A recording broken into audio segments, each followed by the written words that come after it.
퇴직하고 뭘 하면서 살면 좋을지 80대 선배들이 알려주는 지금 해야 할 인생 조언 3가지에 대해 알아보겠습니다. 은퇴 후 3대 불안이 건강, 통장, 고독이라고 합니다. 아무리 성실하고 능력 있는 직장인이라도 언젠가는 마주쳐야 하는 현실이 바로 정년입니다. 생각하면 눈앞이 깜깜하고 어떻게 해야 할지 막막하고 불안하기만 한 퇴직 이후의 삶. 우리는 어떻게 해야 할까요? 시행착오를 줄이려면 나보다 앞서 길을 걸어간 선배들의 조언이 유용한 길잡이가 됩니다.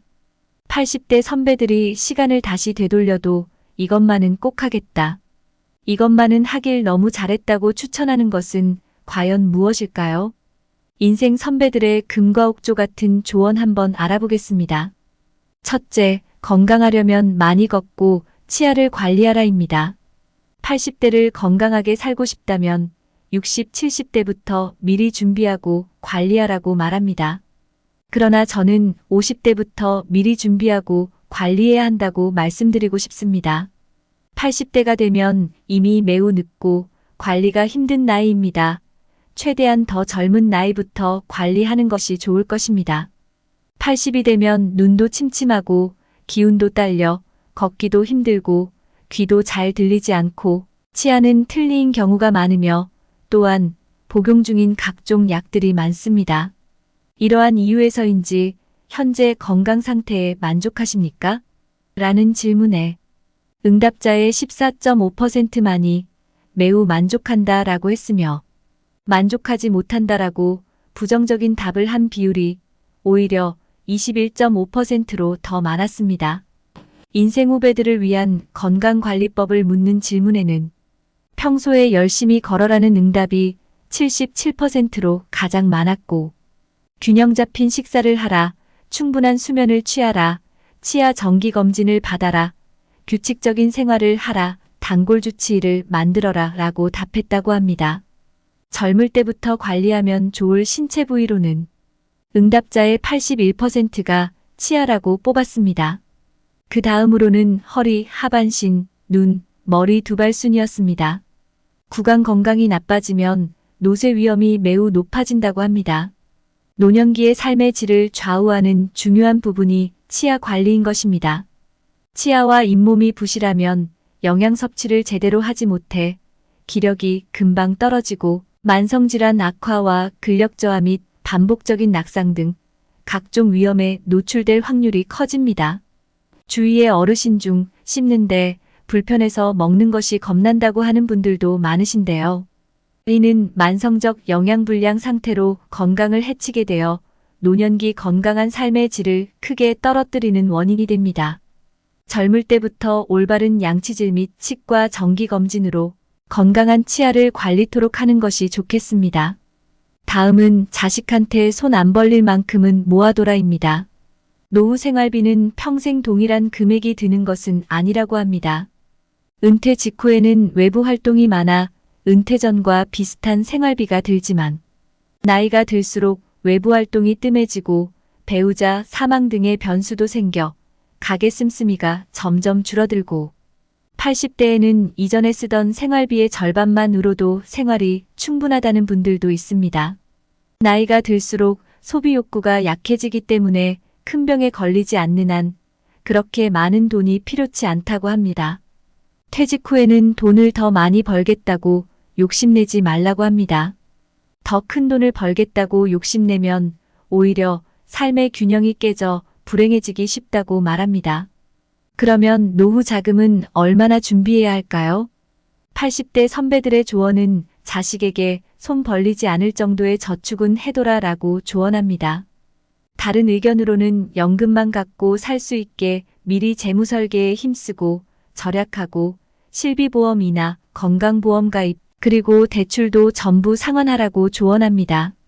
후배들에게 권하고 싶은 투자 활동으로는 주식 투자를 최고로 뽑았고 펀드, 연금, 채권, 금투자, 해외 채권 순으로 나타났습니다. 돈을 써서 좋았다고 느낀 때는 언제인가요? 라는 질문에는 여행, 레저, 주거, 자녀 교육비, 본인 공부 순으로 돈을 써서 좋았다고 합니다. 노년에 어떤 취미 생활을 하면 좋을까요? 라는 질문에는 여행, 원예, 독서, 요리, 미술관, 박물관 투어 라고 답했습니다. 세 번째, 퇴직 후 노년의 인간관계는 넓고 얇고 행복하게로 이겨내라입니다. 퇴직 후 대다수 분들이 생활비 걱정부터 하지만 80대 선배들은 노년엔 돈보다 외로움, 고독이 더 문제라고 합니다. 그러면 퇴직 후 노년의 외로움은 어떻게 대처하면 좋을까요? 노년 고독을 이겨낼 구체적 방법으로는 취미 활동에 참여한다. 이웃과의 교류에 힘쓴다. 부부 가족여행을 떠난다. 부부끼리 자주 대화한다. 자녀와 교류한다. 지역활동에 참여한다. 등으로 나타났습니다. 퇴직 후 고독감을 없애기 위한 최고의 방법으로 재취업을 하라는 의견도 있습니다. 회사에 매일 나가 사람들을 만나면 고독감은 저절로 사라진다는 것입니다. 또 매일 출퇴근을 하면 자연스럽게 건강 유지도 되고 작게라도 수입이 생기니 좋다는 의견입니다. 내 몸이 허락한다면, 일할 의욕이 있다면. 정년은 100세라는 생각이 필요하다고 말하는 전문가도 있습니다. 퇴직 후 인간관계는 회사 다닐 때처럼 사람을 긴밀하게 사귈 필요는 없으며 넓고 얇고 행복하게 사귀면 충분하다고 조언합니다. 그리고 인생에서 가장 소중한 사람은 누구인가요? 라는 질문에 64.5%가 배우자를 1순위로 뽑았고 자녀, 친구, 부모, 손자, 반려동물 순으로 뽑았다고 합니다. 한 노인 전문가에 의하면 회사 올인형 남성일수록 퇴직 후 인간관계가 끊어지면 매우 심각한 우울증과 고독감을 앓는다고 합니다. 회사 사람들은 그저 직장 동료일 뿐 친구는 아니라고 가볍고 편하게 넓게 사귀라고 합니다. 80대 선배가 알려주는 퇴직 후 뭘 하면서 살아야 할지 지금 반드시 해야 할 인생 조언 3가지를 정리해 보겠습니다. 건강하려면 많이 걷고 치아 관리하라. 자식한테 손 안 벌릴 만큼은 모아둬라. 퇴직 후 외로움은 넓고 얕게 행복하게 이겨내라입니다. 삶의 현장에서 앞만 보고 달려왔더니 어느덧 정년이 되었고 이제 다른 인생을 살아야 하는 분기점에 놓여 있다고 말하는 분들이 많습니다. 여러분, 저는 이런 말씀을 드리고 싶습니다. 인생에서 가장 소중한 사람은 자기 자신입니다. 가만히 눈을 감고 내가 제일 좋아하는 것이 무엇인지, 지금 나는 무엇을 하고 싶은지, 나의 내면의 소리를 한번 들어보시는 시간을 가졌으면 좋겠습니다. 선배들의 금과 옥조 같은 인생 조언을 참고하여 즐겁고 행복한 일을 찾아 현명한 인생의 막을 열기를 응원드립니다. 또한 배우자가 옆에 있어도, 돌봐줄 자녀가 옆에 있어도, 아주 친한 친구가 옆에 있어도 홀로 서기를 연습해 보셨으면 좋겠습니다. 오늘 영상은 여기서 마치겠습니다. 지금까지 저희 영상을 시청해 주신 모든 분들께 진심으로 감사드립니다. 항상 건강과 행복이 함께 하시길 기원드립니다.